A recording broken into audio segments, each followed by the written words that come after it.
Today's podcast is brought to you by Kentucky Farm Bureau Insurance. When it comes to home and auto insurance, it's important to have the right coverage from a company and an agent you can trust. Someone who will help you properly protect the people and things you love most. So if the unexpected happens, you and your family can rest insured. To request a free quote, find your local KFB insurance agent at mykfbagent.com. Kentucky Farm Bureau, big on commitment.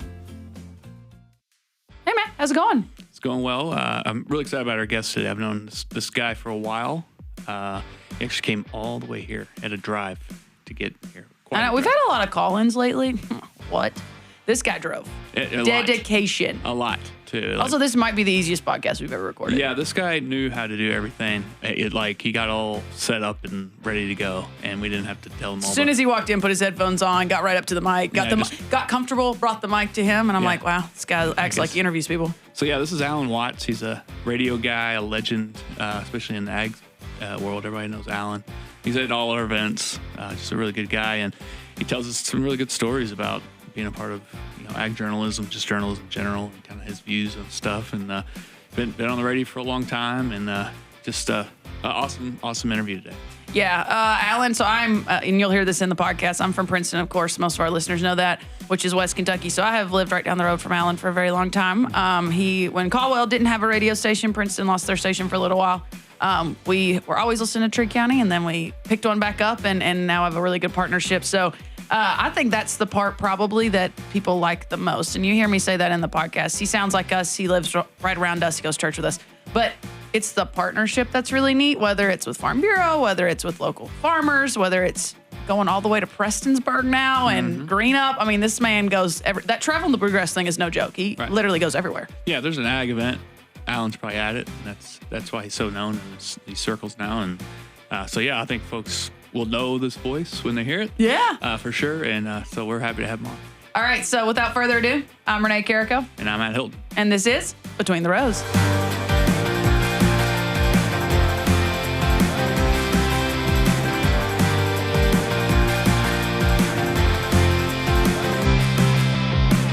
All right, Alan, thanks so much for being here today. Awesome. Thank you guys for having me. What a pleasure to be invited to be on with you guys today. Neat. So how's the drive? Did you have a nice drive today? That's a drive from y'all's world. Yeah, beautiful drive. Nice drive up, and no rain, no storms. We've had plenty of that this year, so it was a great drive up and very pleasant and good traffic. Traffic's never a problem this time of day. Yeah. I thought you meant in general, and I was like, you have been to Louisville more than that, Alan. You know better. Now, we'll say, usually when we have guests in studio, we have to tell them how to put the earphones on, how to adjust things. Not today. How to bring the mic to them. That's not going to be the case today. Alan probably could tell us 100% better how to do that. So Alan, tell us a little bit about your background. I think that'll probably tell everybody why you're here today. I'll try not to make it a long, boring story, but I actually got into this business back in 1986 when I was in high school. The guy that works for me, I told him that last night in the FFA bank when he said, I hate to do this, but I was born in 1986. I'm like, you're killing me, John. Goodness. But 1985, 86, there was a gentleman in Hopkinsville named Colonel Dink Embry on the radio there for many years, legendary on WHOP. And I just went to the fair in Hopkinsville for several years, and Dink would interview me, and I kind of got fascinated by what he did. I thought it's so cool to talk on the radio every day, and then I would go hang out with Dink at broadcast remotes. I'd hand him his microphone and just stand there to help him, and just kind of hung out. I was probably the child that worried him to death all the time. He's probably thinking, why is this kid showing up again? But, there again. And then Jim Love was on the radio in Hopkinsville for many years. I'd go hang out with him in the morning show, amazed at what they look like behind the microphone. You have an idea what people look like. And so it kind of got my start there and really fell in love with the radio broadcasting business and what it is. And maybe more importantly, the people part of the whole business. And that's probably what I love the most. So from there, went to college, got a degree at Western Kentucky University. Hilltops, there's another one. Yeah, the Hilltops. I knew he was ready for it. Yeah. We have a lot of amazing guests on the podcast that are Hilltoppers. We actually have. I've had a lot of Hilltoppers. Don't tell my daughter that. She's going to Murray State. So. Oh, geez. Yeah, we have the little Murray State ride. So we have a red towel at the house, and then a blue Murray state to make sure we have all sides represented. There you go. My daughter is at EKU, Oh, so it's right, like yeah. maybe even more so. Like people are like, Cardinals. oh, I have some friends that are like, what on earth? Are you?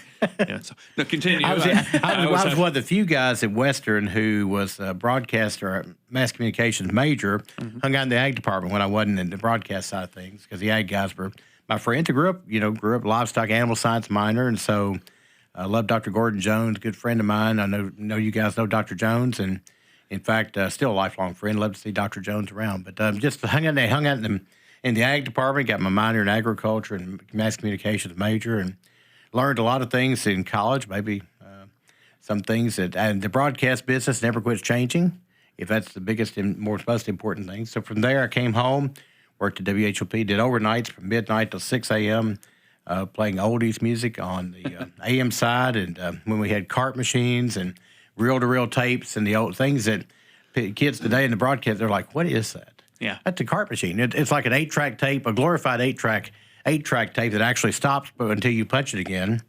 In the old days, you'd throw the cart. If you're running behind, you'd throw the cart in the machine, punch the button,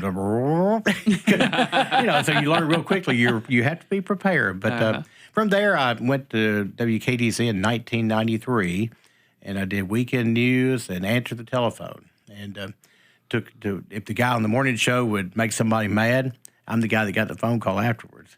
The guy reported on the morning show one time, he said, so-and-so is going to leave town. Because the rumor was that he was going to pick up ship and leave town. Well, sure enough, at 9:30, that guy calls. He's like, I can't believe he told that about me on the radio. Listen, I'm not the guy to talk to. But from there, started doing the 5 o'clock news every afternoon and progressed over the years, took over the WKDZ Country Club, which I've been the co-host on there for close to 30 years. And my perspective, my co-host of 30 years just retired from the morning show. So I'm just welcomed a new partner in there. And back about 18 years ago, we came and I won the Kentucky Farm Bureau Communications Award first time. I won that. And we realized real quickly, and Renee, you're familiar with our area, and Matt too, realized real quickly there was a need for agriculture and farm news. Radio stations had done it in the past, and at that time, 18 years ago, didn't really see a need to do farm broadcasting and agriculture news and anymore. And so we're like, well, why are we not doing this? Right. I've got the connections. I love farming and agriculture.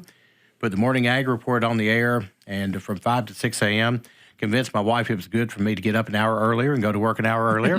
And she's like, you're going to do what? Yeah. And my boss, Beth Mann, who's still there today, she's the president of the company, and she said, do you think people listen at 5 o'clock in the morning? I said, I think you'd be surprised. Yeah.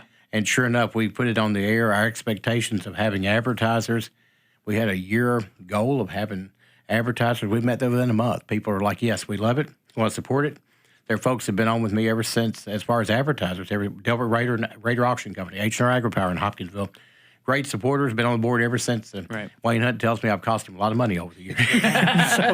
And I just bought my wife a zero-turn lawnmower for Mother's Day because our other one had played out. And so I said, maybe that's some of me paying you back some of your money, Wayne, over the years.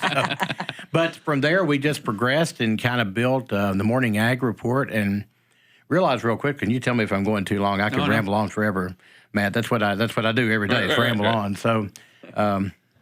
So anyway, built the Morning Ag Report, and a year or two in, Renee, we realized that, not only your farmers listening, but people would stop me on the street and they're like, I don't farm, but I enjoy the Morning Ag Report because I love learning what the grain markets are. And so Ben Westerfield, who's at Hopkinsville Elevator, quickly came on board and he said, you guys like to have a grain report? I said, we'd love to have one. So started doing a daily grain report. We read the livestock markets, have David Firquin, ag agent in Trigg County now, and from McLean County for several years.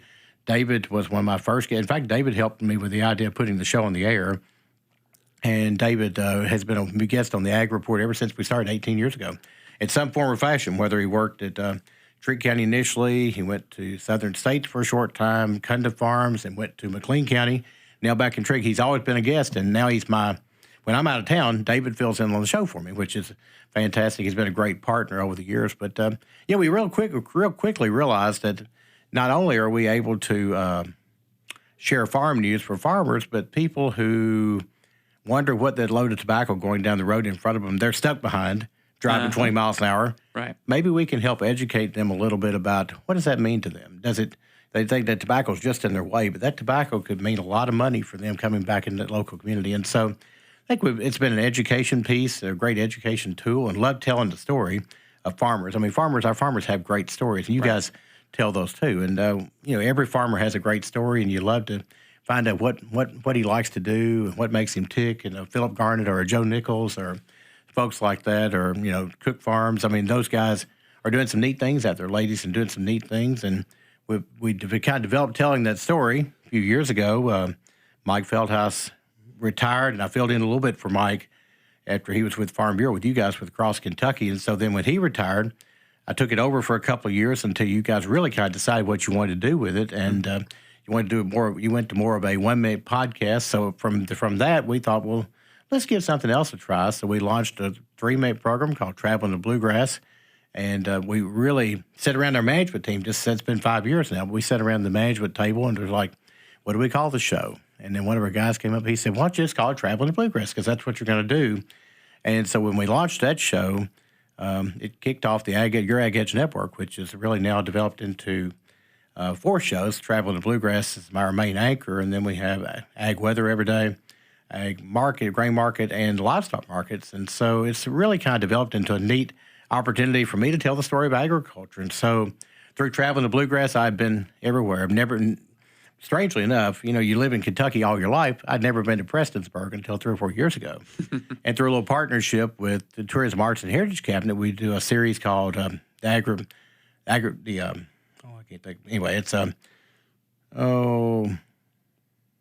Agritourism Edition or something like that. But I have to think about the story. But so we've traveled all places, and from Greenup, Kentucky to Prestonsburg, all the way to Paducah. And, we've talked about wineries, distilleries, and farm operations. And, Kenny Imel does a great thing with his farm up there when he opens up in the fall and has all the kids there to show them ag careers. And so it's just kind of developed, and it's been a pretty neat opportunity and a neat ride. And I'm still young. I'm 57 years old and having the time of my life. I love doing it. So it's awesome. Yep. Yeah, it's so funny. You're a household name to me. As the listeners know, I grew up in Princeton, so Caldwell County, so just right down the road. Mm-hmm. And our big joke is, and I think George Kilgore works with you guys some, and lots of different ones. I actually snapped a picture of my brother at his FFA banquet the other day. Whether it's Alan or George, that's one of the things. It's not because it's my brother. It's whatever youth. The Facebook piece has been really cool because you guys have been able to get these really, really local stories, having those kind of affiliate help in all these counties. So these students, whether they're a freshman in high school, whether they're the senior on their way out. So I snapped a picture of him talking to George because this is one of his last high school FFA interviews. And it's been a really impactful thing for him and a lot of kids in the area. So talk through maybe for me how that part works, because you travel the Bluegrass, but Alan can't be everywhere. I can't be everywhere. So how do you cover, because I think a lot of people, you do get so many places and they go, God, how does he get so many places? But you have help. And so talk to us about how you've structured that, because a lot of these local radio stations either A, maybe don't exist anymore, or B, the ones that do, they are very low staffed too. So how do you guys facilitate getting those stories done? George has been a great help for us in Caldwell County. And George retired as a bus driver in Princeton, Caldwell County. He drove a bus there for years, drove the Murray State, I think, sports teams for a few years. And then he said, we approached him and said, George, we'd like to write a couple of stories. And he's like, well, absolutely. And so then that turns into he probably does 8 or 10 stories a week. Pretty good retirement gig for George. And if you go into George's territory, he usually shows up. I did a series of broadcasts this year. We tried something new in Princeton, WPKY. We did broadcast during National FFA Week. And so we went around and visited businesses, Farm Bureau insurance agent there, who I think he just became the agency manager, and I can't think of his name. But anyway, we did. So the last one was at Caldwell County High School, Megan Wood and PJ. And I have to think Parker Jennings is the ag teacher there. Everybody calls him, all the students call him PJ. He was getting ready to have his evaluation the day after we were there. And he said, please, for goodness sakes, guys, don't call me PJ when the superintendent's in the room. But side story there. But so we've kind of developed a great partnership with George. He's fantastic there.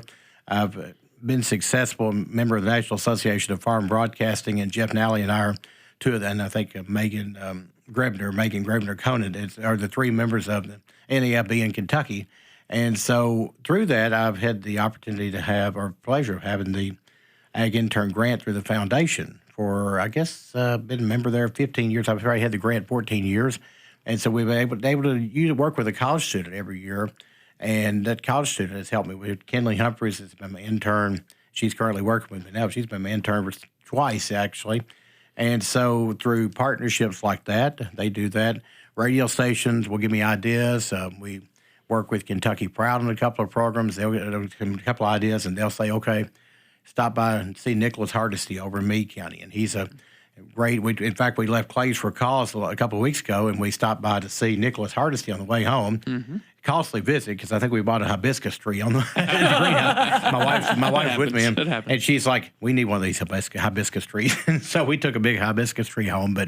And just partnerships like that, and just have to plan it. It's a lot of planning when you're traveling, because you want to make sure if I'm going to Greenup, Kentucky, what can I do while I'm there? What can I do on the way there? Worked with state parks on a podcast series, celebrate their 100th anniversary, which is on their website now. And so met so many people, and that's probably the name. But, a lot of great partnerships. Radio stations, we try to stay in contact with them. And if they see a story that they think is good, I ask them, say, hey, well, let me know about it. I'd love to hear about that. I'd love to tell that story. And, when people see you're going to tell their story, they'll let you know. And because there's so few people, you guys do a great job here at Farm Bureau telling the story of farming and agriculture. But our radio stations, as you said, Renee, are very small. Right. And COVID probably didn't help that either. When we went through COVID, a staff of 10 people maybe went down to 5 people, because you found ways, and when people weren't able to advertise, ways to structure that. So it's just great partnerships. I think that's what you've got to find this day and time. Mm-hmm. So, talk about that. There's been a slow decline in ag broadcasting that I see in just my time at Farm Bureau, even just journalism in general. Why is it important that we need to make sure that this is a thing in our state and just really across the country? And maybe what are some ideas to make it more of a thing? I think that's the thing. That's kind of the next question. It's like, how do we get that next generation to want to report and talk? And of course, like podcast, there's lots of different ways to talk about it. It doesn't have to necessarily be the traditional things, but talk about that. Have you seen the shift through your years? We have, for sure. And what is that? And why is it the lower staffs, or is it just attention, or what is it that you think that is? And maybe what are some ways to make it better? We often say in our newsroom, and I'm the news director, have been there for over 30 years at WKDZ, and we often say our biggest competitor anymore is not the radio station up the road, it's Facebook and social media, because people think, well, if I put that on social media, you didn't see I was having 2 kids signed for college yesterday, and why didn't you come cover that? I put it on social media. I think social media is a good thing, but in a lot of respects, but it can be kind of a detriment too, because people assume if it's on Facebook, it's gospel. Yeah, and that's not necessarily the case. There can be a lot of you find out a lot of things on Facebook, and so I think that's maybe been a decline. It probably helped or hurt a little bit, but on the other side, how you build that, I think, is the way we still have to make radio broadcasting, podcasting, however you do it, one-on-one interviews like we're doing here, fun, sexy to young people. I spend time in our schools. I told my wife last night, I said, we're on the FFA banquet season right now. And the only reason I didn't make Caldwell counties last week is because Trigg County had theirs, and my daughter was president at Trigg County this year, so it was her final banquet. But went to Todd County FFA banquet, Trigg County FFA banquet, Christian County. We were there last night. And then we'll go to Hopkinsville FFA banquet on Tuesday night of next week. And I think you've got to get out there and let the kids see that, hey, it's pretty cool to be interviewed on the radio. FFA week, we have, one of the FFA weeks, maybe one of my favorite weeks of the year, we have in the studio with us. I insist they come to the studio if they possibly can, because I want kids to see how it is to be on the radio. Right. I had that experience of being, when I went in to be on with Dink Embry, when I was in 1986, 85, 86, to me it was like, you get like butterflies in your stomach thinking how cool it was to be on the radio. That's a cool thing, because I'd heard it, listened to it all my life, and so I want kids to have that experience today, to say it's cool to get on here and talk, and I'm not going to pass out. I'm not going to, and I don't script a lot of questions. But we also, on the other side, we make available and have had a good track record with Senator McConnell's been on with us many times, Senator Rand Paul's on with us on a monthly basis. Congressman James Comer, other congressmen across the state, local legislators. We still do a program called Legislative Update at Home. Senator Jason Howell, Senator Craig Richardson now in the 3rd District, and our local representative, Myron Dawson, who chairs the House Agriculture Committee, and Representative Walker Thomas. Frequently, every week, we get together with them.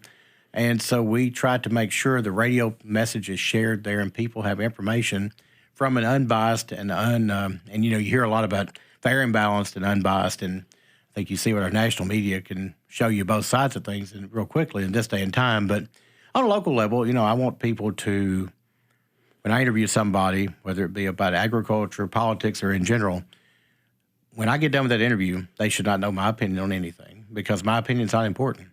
Our listeners are smart enough to make their own opinion, but I want to give them all the fair information there to do that. And I think the same thing with young people.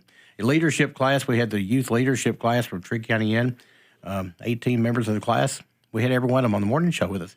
And we gave them 5 minutes to talk, or a few minutes to talk about what do you like to do? What do you like to do? Before the day was over with, teachers, family members were texting the advisors saying, man, that was so cool to hear them on the radio.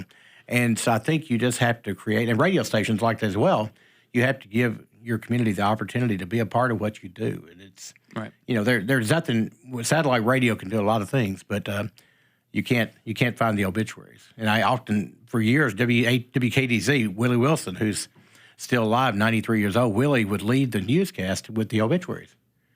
What do people want? It's morbid, but what do people want to know? Mm-hmm. Who died? Mm-hmm. And then they want to hear their name called on the radio. It was cool to have your name called on the radio. Dink Ember used to carry a little notepad, and he'd write people's names down, and where he could call the name the next morning on the radio. Had a guy tell me yesterday, he said, I kept listening. I thought you were going to say my name on the radio, didn't you? I never heard it. I'm like, well, I'll take care of that Monday, Terry. But people love to hear it. People love to hear that, love the interaction, and right. Being out in the community is part of it. It's more than just sitting behind a microphone all the time. Yeah, and I think that's the biggest thing is try to be where this next generation is a little bit. There's nothing wrong with the work you're doing. It's just where is it and how do people get a hold of it? Obviously, even if it's just getting them to the radio station, getting like how do you get that? And you're right, opening the doors, letting people in, see how it works. Oh yeah, because it is cool. I mean, it is. Yeah, and I think kids, they see what they're kind of told is cool, and then they see something that is old school. Right. Yeah. And it's totally not. It's really cool. But it's funny, like we give tours of the studio all the time when people are in, and adults mostly, right? Right. And they're just, everybody thinks this is just a neat thing, and it's fun to get to kind of show it off. And that's really what you're kind of talking about. It's like having radio out there a little more and understand that this is good and what we're talking about when comes to like ag news, those kinds of things are necessary, and it's cool. Like it's cool to talk about and learn about. And I want to have the latest information on, but I also want to make what the information we provide, whether it be a local ag agent or the grain markets, livestock markets, or just farm news we carry Jeff Nally's program. He's been a good partner of ours for many years, just to make sure farmers have the information they need and have access to it, and more so just the conversations you have with people. We had a group of guys in, they're friends of mine, and we thought we'd try something different this year. So back before Thanksgiving, we all had a roundtable discussion, 5 of us, about how do you cook a Thanksgiving turkey? And what kind of traditions do you have at Thanksgiving? This is on the Ag Report. I mean, you talk about all the things like that. And we did country hams back a couple of months ago. How do you cook how do you cure a country ham? And what are some of the stories? Of course, the stories of one gentleman said, I kept wondering why Grandpa kept going to the shed. And he said, I followed him out there one time and realized there was some old granddad that kept keeping him warm at the shed. That's the reason he kept making the trips to the shed. But I mean, it's stories like that keep things fun and alive, for sure. Yeah, we always do some goofy talking about something random. Every one of these. And I think the thing that sometimes we do in ag journalism is not just we only talk ag and we don't remind people that we're just people too. That are aware of what's going on, and I think that's a big part of like these different reports and podcasts and videos and those kind of things, kind of showing the normalness of it. It seems obvious, but as a journalist or as someone that creates content in a sense, that's one thing we really aim for when we do our videos is like, how do I just make this couple a couple like you? often we love showing, like when we do the a couple for our contest or something like that. I kind of like when they have a little, like a mini cute spat on the interview, right? Right. And because it makes them just like every other couple. We all have our little moments here and there, and so we'll keep some of that stuff. That's and good you're right, and I think that's like those little side stories and those little side conversations. That's what people do every day, you know. And I think that's a good idea. I often tell people when they come on the radio and they're nervous, I'm like, well, nobody's ever passed out. That preacher did fall off the chair one time while he was on the air, and those are classic stories. And you realize real quickly years ago you could when we were first starting our morning show years ago, and the country club's been on the air for many years at WKDZ, and giveaways. People we could give away a can of soup. I mean, Hancock Sabre Market gave us a case of soup and said so we were giving away a can of soup a day. I mean, less than like a 30-cent can of soup. People would call to win this soup. And then you make the mistake of putting them on the air one time. This one older lady lived up in Cerulean, and so we put her on the air and made the mistake of saying, well, Miss Edna, how are you doing? Wow, we had the diarrhea today. And you're like, oh my gosh, how quick. And it's live on the air, and it's like, you can't take that back. But that's precious. That's great radio. Right. Yeah. When I worked in news, there was a lot of new live moments, and you never know what'll happen in those live moments. And we had a few like live hits with our reporters that they probably wanted to redo on a few things, and that was always pretty fun. So. We had a live broadcast one time this was at West Cadiz Park, and something was going on, and so he interviewed this gentleman interviewed this lady, and he said, tell me what are you doing today? And she said, well, you're older than I thought you'd be. So with a quick comeback, he said, well, you're fatter and uglier than I thought you'd be on the radio. And the boss about drove off the road.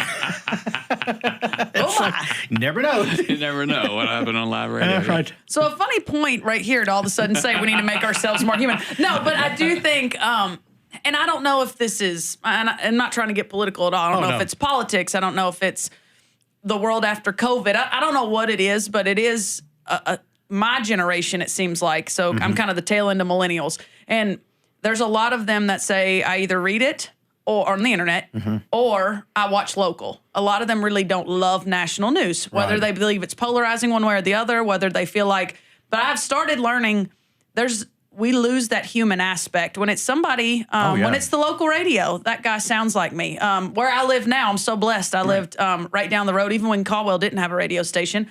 We had Trigg County right next door. Now we have one again. Where I live now in Washington County, Steve Downs gives the ag report every morning from Marion County. And so Steve sounds like us. He farms like us. Alan sounds like us. He does. His daughter's showing at a show right now. He's one of us. Yeah, it's those relatability, and so I feel like people want to say, I don't want to watch the national news because it's polarizing. But there's a piece where they're like, well, I just really like hearing that Alan was at the FFA banquet, or I really like hearing that Renee and Matt were out on that farm for that young farm family. I think it's really the piece of you look like me, you sound like me, and you're right here with me, kind of in the trenches. Versus some of those feel so far away and so unrelatable. I think it's fun when there's the awkward live moment every now and then. I mean, I think it's like, oh, they're human too. They can have a misstep. The weatherman stood in front of literally the city he's based in. He's going to step over now. It just brings a little more fun, I think. And Facebook may have a lot of warriors that gripe while they talk about the fun. But in the end, they're going to watch again the next day. Why? Because that man's a human, and that's their news. I don't know. There's just a little bit more connection, and I think that's why I've come to appreciate local news so much. The other piece I think is neat is you talk about having kids live in the radio. I think it's so cool to have it twofold because that live, I remember being the FFA kid in high school, going to the radio station and being like, I can hear the commercial going, and he's going to go live on a count. And if I say 40 times, it's on here. Like if I don't remember my own name, it's on, like you get that little red face shaking. I think it's so cool having these little baby segments when y'all start these kids so young, like grabbing a kid at the state fair and being like, tell me about your pig. That it gets them so used to that microphone, used to you, to whatever it is. And so by the time they are sitting in that live seat, maybe they're shaking just a smidge less. I don't know. I think you're building an audience and you're building someone that's now heard someone how to ask questions. Because I think that's been the hardest part doing this podcast is I've never been the question asker. And so Matt, I've learned a lot from Matt, learning, this is how you ask a question. It's different being on this side of the mic. It's got to be, because I've been a question asker for 32 years, and it's hard to be. But I enjoy a good conversation. And really, That's what I tell people when they come in the studio. This is not an interview. This is a conversation. You and me having a conversation. So it's no need to be uptight, worried, nervous. We're just going to talk and just forget the microphones in front of you. Let's just talk about what you do. And once people open up, they'll tell you everything you want to know about, and plus some. And I did a series with you guys for Farm Bureau for a couple of years in the Farmer's Voice, and but many times I do it by phone. Sometimes I do it in person. But when you first start the interview out, you can tell the farmer was nervous. They really didn't want to say a whole lot. By the time the interview's done, they've invited you to stop by their farm next time you're in Cumberland County. Best friend. Oh, best friend. And they're like, stop by and have lunch. We'll go have a lunch at the local restaurant. And it's just making. And you're right. I think on a national level, Renee, you're right, because nationally we see Fox News or CNN or CBS, NBC, ABC. It is very polarizing, unfortunately. And I think Walter Cronkite would probably be unhappy with what he sees today on a national level, because we've taken news and turned it into, on a national level, can we motivate this segment of society to do this, or can we motivate this segment of society to do this? And on a local level, we're one of you. I mean, I get up every day. My child goes to school just like yours does every day. And then, you see them at the FFA banquet, or you see them out at the football game, basketball game, baseball game, or whatever the case may be. And a conversation there may turn into a conversation on the radio, because you learn so much from people, and when they trust you, and it's trust. I think it's trust, because if I'm one of you, and you're one of my, we go to school together, we go to church together, you trust me. And when you want to get up in the morning time and want to hear the news, I may not be the best news deliverer out there, but people trust you because they hear that trusted voice, that trusted person that they know, and they feel like they can trust Alan Watts to do what. And I don't consider myself to be anybody special or anybody great, but I think it's just the trust you develop with people, because they know you're going to treat them fairly and be as good to you as possibly can. Yeah, we do a lot of media training for farmers for different things, and the biggest thing, I get to be a part of it a lot of times, and the biggest thing I hit home is probably you're not going to get interviewed by a national outlet, right? You're probably going to get interviewed by local folks, and these local folks have way less agenda other than trying to just do it right than you think, and also they're just trying to find sources, great people to go back to if they need to. That they're not scary. These folks are just trying to tell a story today, and then they got to do another one tomorrow. They just got to do it over and over again. And I was like, if you understand that, it definitely takes a little bit of the guard down, because and I'm not saying no local people might have an agenda. I'm not saying that maybe somebody's trying to do something, but for the most part, these folks are just trying to do a job. And that's one of the biggest things that we hit home in media training, is saying yes and being a part of it, and signing up and not being intimidated by it and taking it on. And that's really the point of media training, is let people feel comfortable saying yes and going for it. And we want to let you know what happened at the school board meeting last night, or the fiscal court meeting last night, or the city council meeting in town, because I think an informed public is better, better, because if you know the real story of what the city council is doing, not what you see on Facebook. It's like, well, they just raised my taxes by 10%. Well, you have to know so much. In fact, we've often said in our job, we know as much, if not more, than the local officials do about it, because in our job, in the media, news and agriculture, so forth, you have to study the issues. I have to know what kind of questions to ask you. If I don't know what to ask Senator Rand Paul about agriculture and things, and he's always, when I interview him, he'll tell me before we start, he's like, whatever you want to ask, I'm willing to talk about it. No. And that's also trust. Congressman Comer will come by. He was through town a few months ago, and he got a text on my phone, said, you got a few minutes for me to stop by? Like, well, sure, stop by. I always have an open microphone to congressman's in town, or Senator McConnell or whatever. And so you sit at the microphone, and before you know it, you're talking about what's the climate like in Washington, D.C. For folks who see it on TV in the House Oversight Committee, and you're there, and this is going on, that's going on, what's it really like behind the scenes? And so one of my neatest experiences with Congressman Comer, I was at a farm broadcaster meeting, and I hope to tell this story. You tell me if I'm going too long, but a few years ago, I was up there, and he said, come by my office. And so I got done with the meeting I was going to, went by his office, and he said, we talked for a little while. And he said, I need to go make a vote on the House floor. He said, do you want to walk with me or you can wait here? I'm like, heck, I'm walking with Congressman Comer.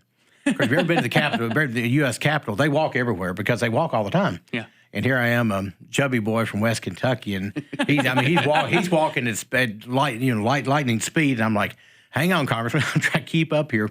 We walk around all the security because as Congressman, he walks around the security. Get on this elevator that only House members ride on. He's like, just get on here with me. Get on there. And I noticed I was standing beside an older African-American gentleman. And I did not recognize, you see people on TV, but you don't recognize them in person.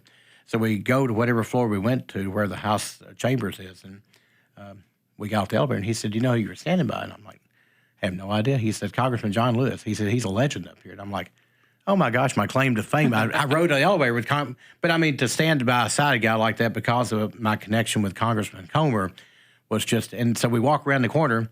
He's like, stand right here. I looked in, he walks right on the House floor, and I'm standing outside the door. And he walks in, makes his vote, and comes on. And so I was going to Senator McCall's office that day, too. And I said, tell me how to get to Senator McCall's office. And they're so used to going where they want to go up there. He's like, go down the hallway here and take a left. I went straight down the hallway. And the security looked at me. They're like, well, I guess he figures that he's either lost or knows where he's going.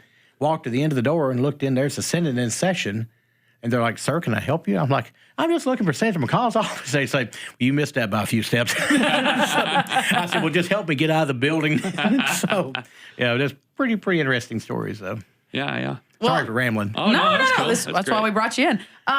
So I thought of this while we've been talking, and then like I said, I'm from your area, so I see everything on Facebook, and I get to meet your daughter and see what she's doing too. And so we ask farmers all the time the pride in having generational interest in farming on their actual operation on the ground. Right. You've got a daughter that has that interest in the media you do and the agriculture, of course, but. So maybe it's not on the ground, in the tractor every day, but she's got interest. Talk about the pride in that and maybe how that feels kind of getting to show her, bring her along to some of these things. She might not have been in that elevator with you, right, but she's right outside the door at the ham breakfast walking in with you. Okay. I mean, there's moments where she's gotten some of this access just because she has interest and this is an opportunity. So talk through that. She has probably had opportunities that she doesn't even realize, Renee, that she's had over the years just because of places we've gone together and the fact that she has a love for this. And sometimes I think she overlooks her ability to do what she does very well because it's just become natural. She's a fantastic writer. I mean, her ACT scores are like up in the 30s in writing and writing and reading, and which is just mine weren't there, that's for sure. And so I remind her often that she's an excellent writer, but she's had so many neat opportunities. She is good friends with Jonathan Shell, Commissioner of Agriculture, and so they started this little thing. It was her and him that started this. And Alan didn't have anything to do with this. We were at the 4-H breakfast at the State Fair a few years ago, and Jenny went to do something. And I thought, where did she go? Next thing I look at my phone, here's a text message of her and Jonathan Shell from him. Are you jealous? I'm like, where in the world? And look around. Here they are. So it's become a three-way thing. My wife, if she sees Jonathan Shell, she'll take a picture and send to Jenny, are you jealous? Me, same way. So it's become he's like, and so he'll say, where's my girl? But she's had an opportunity to meet and get to know people like that. The governor, Governor Steve Beshear, and stories that you can't make them up because crazy things happen. But when Senator Stan Humphreys, who's now a county judge in Trigg County, and Senator Whitney Westfield got sworn in, that was a big deal for Christian in Trigg County. So we decided, I said, we're going to go up and covered their swearing in. And then on the other end, John Tilley was sworn in as representative on the House Plus side. And a pretty important day for our local area. So we're there. And so I thought, well, when you do the media like you do it, you see the governor quite often. And, you get to know Governor Beshear and Governor Bevin and whoever the governor may be, Governor Fletcher, governors I've worked with. You're starting back with Paul Patton, Governor Patton. And so you get to know him pretty well. And so I sent a message. I said, I'm coming to Frankfurt. I'll be there. Can Governor Steve Beshear, does he have a few minutes to do an interview? They're like, sure, no problem. Stop by when you get done upstairs. We stopped by, going to Governor Beshear's office. And so we're there in his office. And, of course, he's got grandkids. He asked Jenny, he said, you want to sit in my chair? She said, yes, I do. never fazed her. So she gets over behind Governor Bashir's chair. He's standing behind her, taking her picture. And next thing I look around, she grabs this basketball. You know, she's 4 or 5 years old. She grabs this basketball that's on a stand over there and starts trying to bounce it. And I looked up, it was Tubby Smith's basketball where Kentucky won the NCAA championship. And I'm like, Jenny, put that down. He says, it's all right. I got grandkids. Don't worry about it. It's unheavy Aaron anyway. But, you know, neat stories like that. Governor Bashir, she's interviewed Governor Andy Bashir before. And now when we go to farm broadcasting meeting, Jenny is a student member of the National Association of Farm Broadcasters, and she has her own microphone, own recorder. And she's a great photographer. I just turn her loose. And she'll come back and have 8 or 10 interviews of people that she's met. And you go to some of these things, you get all kinds of free stuff. And Jenny's got like a free National Pork Producers backpack and certified Angus beef sticks and all this stuff. She comes back. She's like, oh, guess who I met and so forth and so on. And yeah, so she's really coming into her own light and going to major in journalism at Murray State starting next year. And she will double major networking and cybersecurity. Where that came from, I don't know. But she loves computers and loves networking and that kind of thing. And so she'll double major there, journalism and networking and cybersecurity, and a minor in agriculture. And she dual credit classes, wherever dual credit classes when I was in high school. I graduated in 1986. We didn't have such a thing. She's going into Murray State almost to a level of being a junior. That's incredible. It's incredible what they do for them. But yeah, so to answer your question, I think it's just kind of she's just kind of grown up in the business, and people have known who she was since the day she was born, because when my wife Susan was pregnant with her, people kind of followed our journey along. And you know, when you're on the radio every day, people know a lot about you as much as you allow them to know. And most everything, I'm an open book. I don't mind people knowing about my life, because I think if you're real, you need to let people see that. Right. Because if they know you're real, like you're talking about at church or wherever, or at the ball games, if they see you and know you're real, they trust you. And I want people to know I'm who I am. I'm not Larry Lujak, who's got a fake name and something like that. When I get on the radio, I'm Alan Watts on the radio, just like I am Alan Watts at the ball game or at the FFA banquet. And people are like, talk like you do on the radio. I'm like, I can't, because I am who I am, you know? Right. Well, we appreciate you for being who you are and doing what you do. I think that we need more of you. I think that's the thing, and we need just keep doing your thing and telling those stories, and we really appreciate everything you do. You know, I've talked and tell the young people in the business and who want to get into business. I said, if you get up and do what you love every day, you never work a day in your life. Right. And sometimes I do too much of it, but I don't think I ever work a day in my life. I get up and love what I do every day and still look forward to it. 3 o'clock in the morning, and I always get up at 3 o'clock and go in. And even on the weekends, I get up early in the morning because I can't sleep. So I used to get up at 3 o'clock in the morning. You know, so. Right. Well, we appreciate you so much. We laugh. This time of year is the toughest time to get farmers up here, because they are at some of their busiest. Oh, yeah. And that doesn't mean that you're not busy. So we appreciate you. We hope you get a good little vacation, overnight weekend up here in Central Kentucky out of it. Maybe get a breather one less morning. You're recording at least at 3 a.m. You may still be up. But no, we appreciate you being here. We appreciate what you do. It's a fun little home feel in the office having you up here. I've listened to your radio show my whole life, so it's very fun to have you here. Listen, it's been a pleasure. Thank you guys for what you do to share the best of agriculture. And it's so important. The more we do that, the better off we are. Farmers, folks need to hear about our farmers and what they do every day. And I love sharing those stories, and you guys do a great job as well. Great partnership. Thank you so much. Thank you. Yeah. All right. Well, thank you, Alan, and thank you, listeners. Be sure to subscribe to our larger podcast, Kentucky Farm Life, and we'll see you next time on Between the Rows.